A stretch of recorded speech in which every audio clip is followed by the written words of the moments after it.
안녕하세요 여러분. 오늘도 찾아주신 구독자님들께 진심으로 감사드립니다. 구독과 좋아요는 무료입니다. 한 번씩 눌러주시면 저에게 큰 힘이 됩니다. 오늘 이야기 지금 시작합니다. 옛날 어느 고을 대대로 명망 높은 가문이 있었습니다.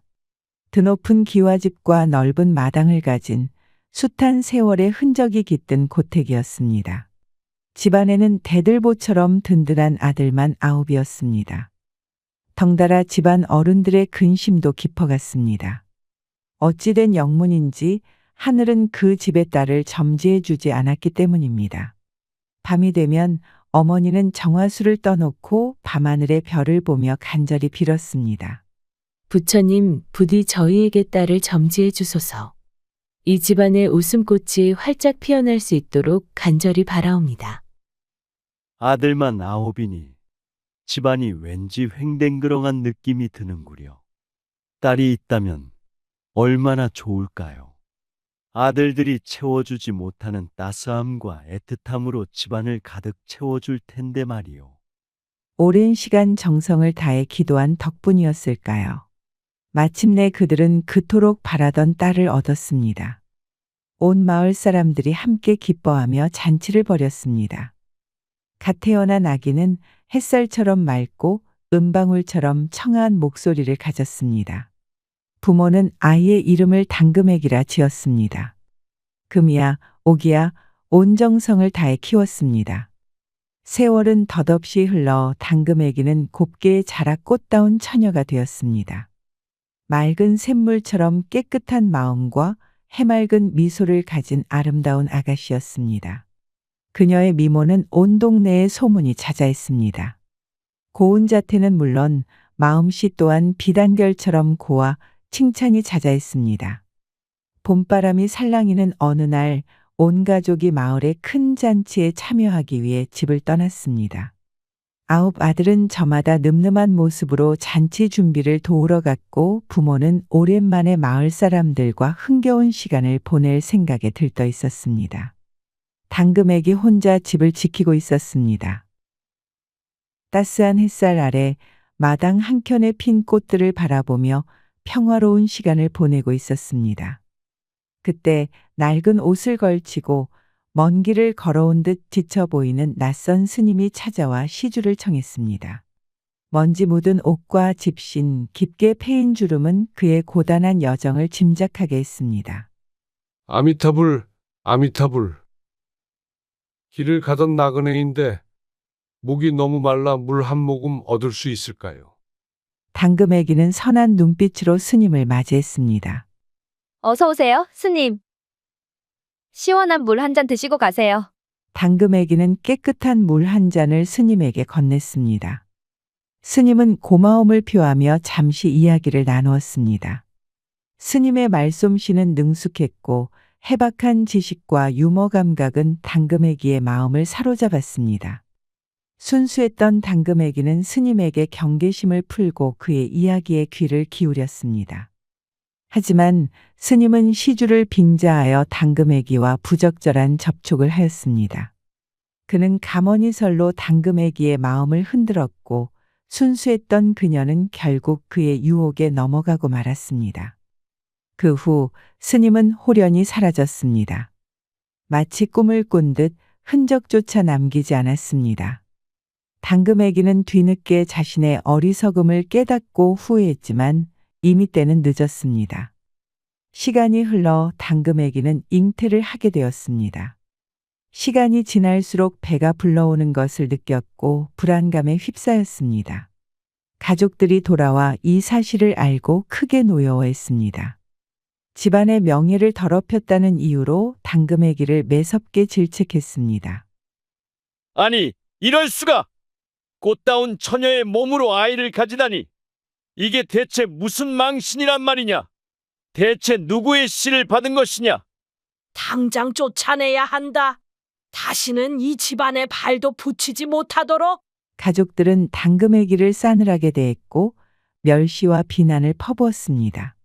그들의 차가운 눈빛과 모진 말들은 당금애기의 가슴에 비수처럼 꽂혔습니다. 결국 당금애기는 집에서 쫓겨나 캄캄한 지암 속에 갇히는 신세가 되었습니다. 차가운 바람이 스미는 캄캄한 지암 속 빛 한 줄기조차 들지 않는 그곳에서 당금애기는 깊은 절망에 빠졌습니다. 앞날을 알 수 없는 두려움과 가족에 대한 그리움의 밤낮으로 눈물을 흘렸습니다. 좁은 공간에서 몸을 웅크린 채 괴로운 시간을 보냈습니다. 배는 점점 불러왔고 몸은 점점 무거워졌습니다. 어찌 저에게 이런 시련이 닥친 것일까요? 부모님, 오라버니들 보고 싶습니다. 제가 잘못했습니다. 부디 저를 용서해 주세요. 하지만 뱃속에서 꿈틀거리는 아이들의 작은 움직임은 당금애기에게 희망의 불씨를 지펴주었습니다. 내가 무너지면 안 돼. 이 아이들만은 내가 지켜야 해. 이 아이들을 위해서라도 나는 힘을 내야 해. 당금애기는 굳게 다짐했습니다. 아가들아, 엄마는 괜찮다. 너희만 건강하게 자라다오. 엄마가 너희를 꼭 지켜줄게. 어떤 어려움이 닥쳐도 너희를 포기하지 않을 거야. 그렇게 10달이 지나고 모진 고통 끝에 당금애기는 지암 속에서 기적처럼 새쌍둥이 아들을 낳았습니다. 좁고 어두운 곳이었지만 갓 태어난 아들들의 울음소리는 당금애기에게 큰 힘이 되었습니다. 작고 여린 생명들이 세상에 태어났음을 알리는 벅찬 울음소리였습니다. 당금애기는 갓 태어난 아들들을 품에 안고 감격의 눈물을 흘렸습니다. 아가들아, 고맙다. 이렇게 건강하게 태어나줘서 엄마가 너희를 위해 모든 것을 다 바칠게. 너희는 엄마의 희망이고 전부야. 당금애기는 갓 태어난 아들들을 품에서 떼지 않고 밤낮으로 정성껏 보살폈습니다. 찢어지는 가난과 고독 속에서도 아이들은 당금애기에게 삶의 전부였습니다. 아이들의 웃음소리, 작은 몸짓 하나하나가 당금애기에게는 큰 기쁨이었습니다. 비록 넉넉하지는 않았지만 정성껏 지은 젖을 먹이고 따뜻하게 품어주며 사랑으로 아이들을 키웠습니다. 시간은 덧없이 흘러 옹알이를 시작하고 아장아장 걷기 시작한 아이들은 어느덧 7살이 되었습니다. 맑은 눈망울과 해맑은 웃음을 가진 아이들은 동네 아이들 사이에서도 인기가 많았습니다. 똘똘하고 용감한 삼형제는 서로를 아끼고 위하며 늘 함께였습니다. 따뜻한 햇살이 내리쬐는 어느 날 똘똘하고 용감한 삼형제는 또래 아이들처럼 서당에 다니며 글을 배우기 시작했습니다. 훈장님은 아이들의 총명함에 감탄하며 칭찬을 아끼지 않았습니다. 아이들은 글 읽는 것을 좋아했고 배우는 것에 즐거움을 느꼈습니다. 오늘은 서당에서 무슨 글을 배울까? 얘들아! 어서 가서 훈장님께 글을 배우고 싶어. 오늘은 새로운 글자를 배울 수 있을까? 하지만 아이들의 행복은 오래가지 못했습니다. 곧 아이들은 친구들에게 압이 없는 자식이라는 손가락질과 놀림을 받게 되었습니다. 아이들의 순수한 마음에 상처를 주는 잔인한 말이었습니다. 세상 물정 모르는 아이들의 입에서 나온 말이었지만 그 상처는 쉽게 아물지 않았습니다. 야, 너희들은 압이 없는 자식들이라며? 어쩐지 우리랑은 좀 다르더라. 찌찌 불쌍한 녀석들. 아이들은 서러움에 북받쳐 눈물을 글썽이며 집으로 달려갔습니다. 그리고 당금애기에게 아버지가 누구인지, 왜 자신들에게는 아버지가 없는지 묻고 또 물었습니다. 어머니, 저희 아버지는 도대체 누구예요? 왜 저희는 아버지가 없는 거예요? 다른 아이들은 다 아버지가 있는데 저희만 없는 이유가 뭐예요? 당금애기는 괴로운 듯 입을 다물었습니다. 차마 아이들에게 진실을 말할 수 없었습니다. 자신의 어리석음으로 인해 아이들이 상처받는 것을 볼 수 없었습니다. 하지만 아이들의 간절한 눈빛을 외면할 수 없었습니다. 얘들아, 너희 아버지는 아주 먼 곳에 계신단다. 지금은 만날 수 없지만 언젠가는 꼭 만날 수 있을 거야. 그때까지 조금만 기다려주렴. 하지만 아이들의 질문은 그치지 않았습니다. 아이들은 매일 밤 어머니에게 아버지에 대해 물었습니다. 아버지는 어떤 분이신지, 왜 우리를 버렸는지, 언제쯤 만날 수 있는지 끊임없이 질문했습니다. 결국 당금애기는 괴로운 마음을 억누르며 오래전 자신에게 일어났던 모든 이야기를 아이들에게 털어놓았습니다. 서역에서 온 스님과의 만남, 그리고 아이들을 임신하게 된 사실, 가족들에게 버려졌던 슬픈 과거까지 담담하게 이야기했습니다. 이야기를 모두 들은 삼형제는 슬픔과 분노에 휩싸였습니다. 자신들을 버린 아버지에 대한 원망과 어머니에 대한 안타까움에 가슴 아파했습니다. 그들은 어머니의 고통을 이해하고 더 이상 슬프게 하지 않겠다고 다짐했습니다. 그리고 어머니를 위로하며 아버지, 즉 스님을 찾아 서천국으로 떠나기로 결심했습니다. 어머니, 더 이상 슬퍼하지 마세요. 저희가 아버지를 찾아 함께 돌아올게요. 반드시 아버지를 만나 저희를 이렇게 만든 벌을 받게 할 거예요. 어머니의 한을 풀어드리고 저희의 존재를 증명할 거예요. 당금애기는 아들들의 결심에 감동하여 눈물을 글썽였습니다. 한편으로는 걱정스러웠지만 아들들의 굳은 의지를 꺾을 수 없었습니다. 또한 아이들의 용기에 감탄하며 그들의 결정을 지지하기로 했습니다.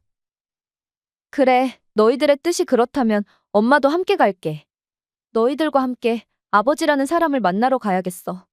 아이들은 머나먼 서천국으로 떠날 채비를 했습니다. 낡은 보찜을 꾸리고 먼 길을 떠날 채비를 하며 당금애기는 마음속으로 간절히 기도했습니다. 부디 우리 아이들이 무사히 아버지를 만나 행복하게 돌아올 수 있기를. 그리고 나 또한 과거의 상처를 극복하고 새로운 삶을 시작할 수 있기를. 긴 여정 끝에 당금애기와 삼형제와 당금애기는 드디어 서천국에 도착했습니다. 험준한 산길을 넘고 깊은 강을 건너 굶주림과 추위에 시달리면서도 그들은 희망을 잃지 않고 앞으로 나아갔습니다. 마침내 그들은 스님이 머물고 있다는 사찰에 도착했습니다. 사찰은 깊은 산 속에 자리 잡고 있었고 고요하고 신성한 분위기가 감돌았습니다. 낡은 기와와 퇴색한 단청은 오랜 세월의 흔적을 고스란히 보여주고 있었습니다. 당금애기는 떨리는 마음으로 사찰의 문을 두드렸습니다. 잠시 후 한 스님이 나와 그들을 맞이했습니다. 온화한 미소와 자비로운 눈빛을 가진 스님이었습니다. 무슨 일로 이 깊은 곳까지 오셨습니까? 저희는 아주 먼 곳에서 왔습니다. 이곳에 계신 스님을 만나 뵙고 싶습니다. 부디 저희를 안내해 주십시오. 스님은 그들을 잠시 살펴보더니 안으로 안내했습니다. 당금애기와 삼형제는 스님을 따라 사찰 안으로 들어갔습니다. 뜰에는 아름다운 꽃들이 피어 있었고 은은한 향기가 감돌았습니다. 드디어 당금애기는 잊을 수 없는 얼굴과 마주하게 되었습니다. 바로 아이들의 아버지 서역에서 온 스님이었습니다. 스님은 예전과는 달리 위엄 있는 모습으로 앉아 있었습니다. 화려한 가사를 입고 근엄한 표정을 짓고 있었습니다. 아니, 당신은 어찌 여기까지 온 것이오? 스님의 목소리는 낮고 차분했지만 당금애기는 그 목소리에서 냉정함을 느꼈습니다. 하지만 곧 차분히 스님에게 말을 전했습니다. 스님, 제 아이들입니다. 스님의 핏줄을 이어받은 제 아들들입니다. 부디 아이들을 따뜻하게 맞아주십시오. 삼형제는 스님을 매섭게 노려보았습니다. 그들의 눈에는 원망과 분노가 가득했습니다. 오랫동안 가슴 속에 품어왔던 감정들이 폭발하려는 듯했습니다. 당신이 우리의 아버지란 말이오. 왜 우리 어머니를 버리고 우리를 아비 없는 자식으로 만들었소? 저희는 당신 때문에 숱한 고통과 슬픔을 겪어야 했습니다. 스님은 당황하며 어쩔 줄 몰라 했습니다. 자신이 저지른 과거의 잘못이 부메랑이 되어 돌아온 것을 깨달았습니다. 하지만 스님은 쉽게 자신의 죄를 인정하지 않았습니다. 그는 자신의 지위와 명예를 지키기 위해 진실을 외면하려 했습니다. 내가 어찌 너희들의 아버지라고 하는 것이냐? 증거가 있느냐? 스님은 냉정하게 말했습니다. 그는 자신의 과거를 부정하고 싶었던 것입니다. 그는 자신이 저지른 잘못을 인정하는 대신 책임을 회피하려 했습니다. 스님은 당금애기와 아들들에게 시험을 치르기로 했습니다. 그는 아이들이 정말 자신의 핏줄인지 확인하고 싶었고, 만약 아니라면 당장 그들을 내쫓겠다고 했습니다. 너희가 정말 내 아들이라면 이 세 가지 시험을 통과해야 할 것이다. 그렇지 못한다면 당장 이곳에서 떠나거라. 첫 번째 시험은 종이로 만든 옷을 입고 냇물에서 헤엄치기, 두 번째는 모래로 성을 쌓고 자유롭게 넘나들기, 세 번째는 지프로 만든 북과 닭을 진짜처럼 울리기였습니다. 스님은 불가능에 가까운 시험을 제시하여 아이들을 좌절시키려 했습니다. 삼형제는 지혜와 용기를 발휘하여 모든 시험을 통과했습니다. 그들은 뛰어난 능력을 발휘하여 스님을 놀라게 했습니다. 서로 협력하고 지혜를 모아 모든 난관을 극복했습니다. 종이옷을 입고 냇물을 헤엄치는 시험에서는 첫째가 재치를 발휘하여 종이옷이 젖지 않도록 물살을 가르며 나아갔습니다. 마치 물고기처럼 능숙하게 헤엄치는 모습에 스님은 감탄했습니다. 모래성을 쌓고 넘나드는 시험에서는 둘째가 뛰어난 손재주로 튼튼한 성을 쌓아 무너지지 않게 지켜냈습니다. 그는 섬세한 손길로 아름다운 성을 완성했습니다. 지프로 만든 북과 닭을 진짜처럼 울리는 시험에서는 셋째가 놀라운 집중력으로 북과 닭을 조종하여 사찰 안에 우렁찬 소리를 가득 채웠습니다. 그의 뛰어난 재능에 스님은 놀라움을 금치 못했습니다. 세 가지 시험이 끝난 후 스님은 한 가지 더 시험을 제시했습니다. 그는 더 이상 아이들의 능력을 부정할 수 없음을 깨달았지만 여전히 마음속으로는 아이들을 인정하고 싶지 않았습니다. 마지막으로 너희들의 손가락을 베어 피를 내어라. 그 피가 내 피와 섞인다면 그때야 비로소 너희를 내 아들로 인정하겠다. 스님의 말에 당금애기와 삼형제는 모두 놀랐습니다. 그것은 너무나 잔인한 시험이었습니다. 자신의 살을 베어 피를 흘려야 한다는 사실에 두려움을 느꼈습니다. 하지만 삼형제는 서로의 얼굴을 바라보며 굳게 결심했습니다. 그들의 눈빛은 흔들림이 없었습니다. 어머니, 저희는 괜찮습니다. 아버지의 인정을 받는다면 이 정도 고통은 감수할 수 있습니다. 저희는 아버지의 아들임을 증명하고 싶습니다. 삼형제는 망설임 없이 자신의 손가락을 베어 피를 냈습니다.